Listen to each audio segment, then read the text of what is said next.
Ya, Assalamualaikum warahmatullahi wabarakatuh. Perkenalkan nama saya Muhammad Yanuari Ramadan, NIM 17360016 dari jurusan Teknik Informatika. Di sini saya akan menjelaskan tentang SAS. Pengertian SAS.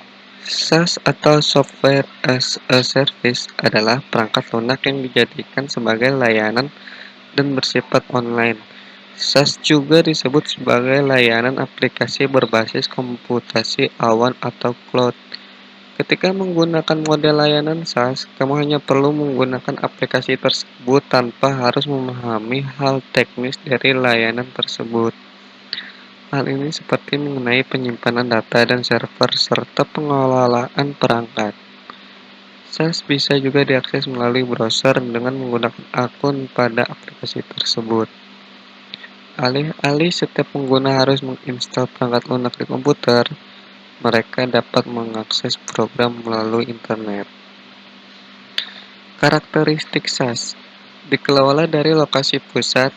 Pelayanan berupa perangkat lunak membuat pengguna tidak perlu repot untuk memikirkan mengenai pengelolaan.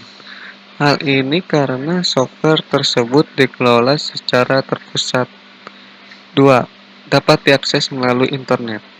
Karena dikelola secara terpusat, untuk mengaksesnya pengguna memerlukan koneksi internet. Hal ini berarti segala hal yang berkaitan dengan pengguna software bergantung pada kualitas internet tersebut. 3. Pengguna layanan tidak bertanggung jawab atas pembaruan perangkat keras atau perangkat lunak. Karakteristik lain dari SAS adalah adanya pembaruan perangkat lunak atau perangkat keras yang menjadi tanggung jawab penyediaan layanan. Alasan perusahaan menggunakan SAS. Yang pertama, menghemat waktu. 2. Mengurangi biaya operasional. 3. Mengurangi kebutuhan tempat. 4. Mudah dalam mengakses. 5. Memudahkan proses analisa data. Penggunaan SAS untuk personal. Tak hanya bagi perusahaan, SAS juga sebenarnya memiliki beberapa layanan yang cocok untuk digunakan sebagai perseorangan. Beberapa SAS yang umum digunakan adalah Dropbox, Office 365, dan Adobe Creative Suite.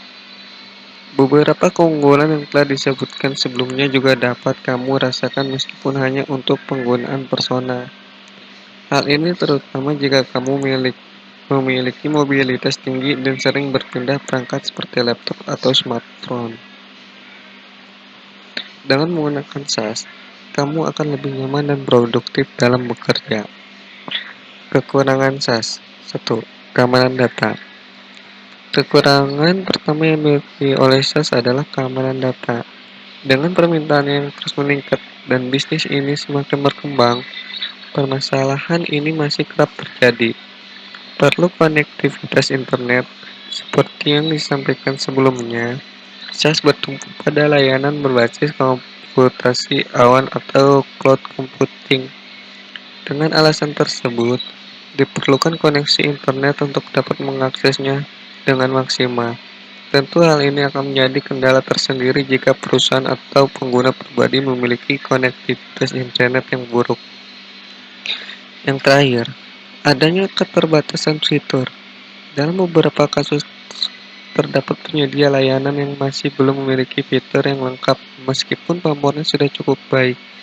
Oleh karenanya, sebelum menggunakan, perusahaan harus mengetahui betul apa fitur yang benar-benar yang dibutuhkan, serta memahami pelayanan apa saja yang diberikan penyedia jasa tersebut. Terima kasih.